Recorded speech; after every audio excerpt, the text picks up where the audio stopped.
What's up, everybody? It's your boy Eddie 1000, aka Durio 1000. Thank you for joining me today. It is March 26, 2024.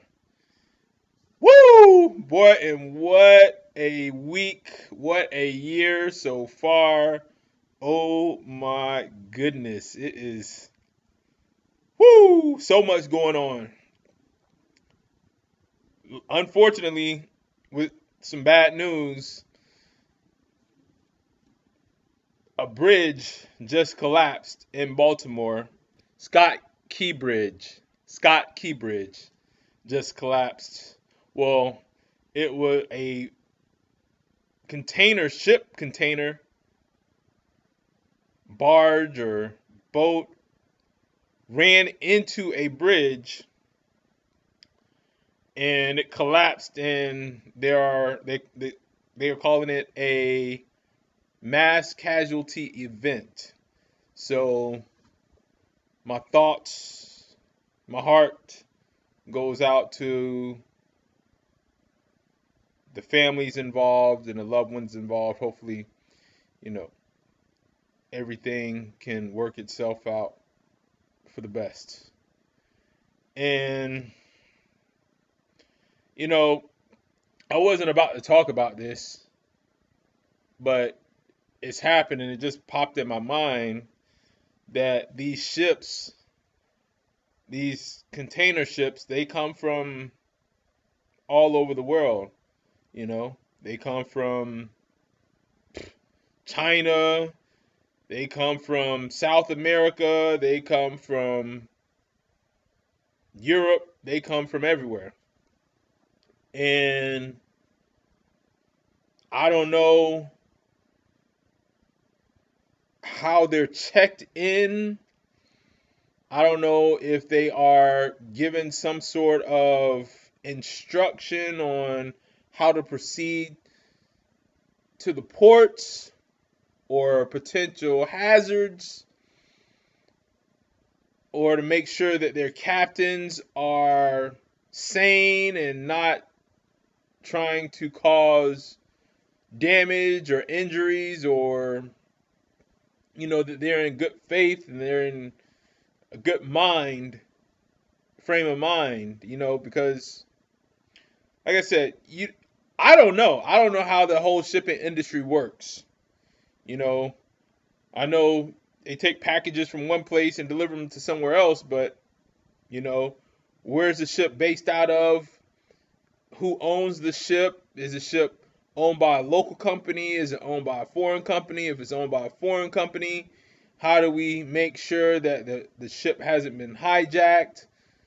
Do they check in before at some point before they get this close to where they can cause damage? Because what I'm getting at, I know it seems like I'm pretty close to this computer, but what I'm getting at is,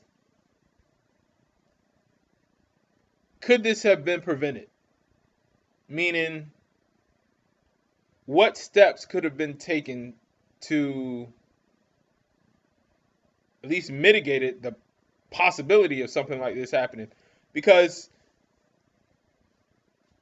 the reason I'm talking about this is because we're just allowing all these people into our country and our southern border, and they're just going everywhere, right? They're not checking in, they're not being documented, they're just coming in, and who knows what their intents are. And I don't know who's the captain of this boat, who the ship belongs to, but the ship just ran into a fucking bridge with cars on it. And you see cars falling in the fucking water and killing at least some people. Unfortunately, allegedly they've been pronounced dead. But you just can't. Now, I don't know how the shipping works. Maybe they have checkpoints in place. Maybe they have, they have to identify the captain and make sure that they're not under duress, or I don't know. But when we have all these people coming into the southern border, it's coming into our country unchecked, we don't know what their intentions are. We really don't know. And that's why there's a process that should be followed. But the 8 families of the Federal Reserve say fuck your shit, and they just let them in. And I say that we don't have a border if we don't really have a country. If you don't have walls to your house, you don't have a house. If you're not protected by borders, then you have no protection. Except, well, good thing us Americans, we have the Second Amendment. And we have the First Amendment as well. The First Amendment is very important. The Second Amendment is very important as well. So they basically go hand in hand because freedom of speech is very important. You know what I'm saying? So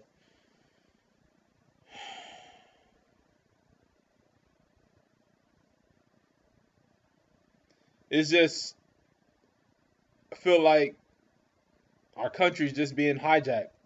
But I know that our country was hijacked back in 1913 when the Federal Reserve Act of 1913 was passed.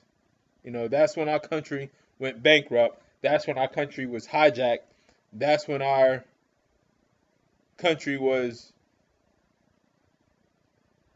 usurped by the 8 families of the Federal Reserve. And ever since then, our country's been fucked. We still, thanks to capitalism, quasi-capitalism, we're still doing good, even though the 8 families of the Federal Reserve are stealing from us every time they give out credit or print out money or whatever you want to call it. They have infinite credit. They have infinite dollars, infinite Federal Reserve notes.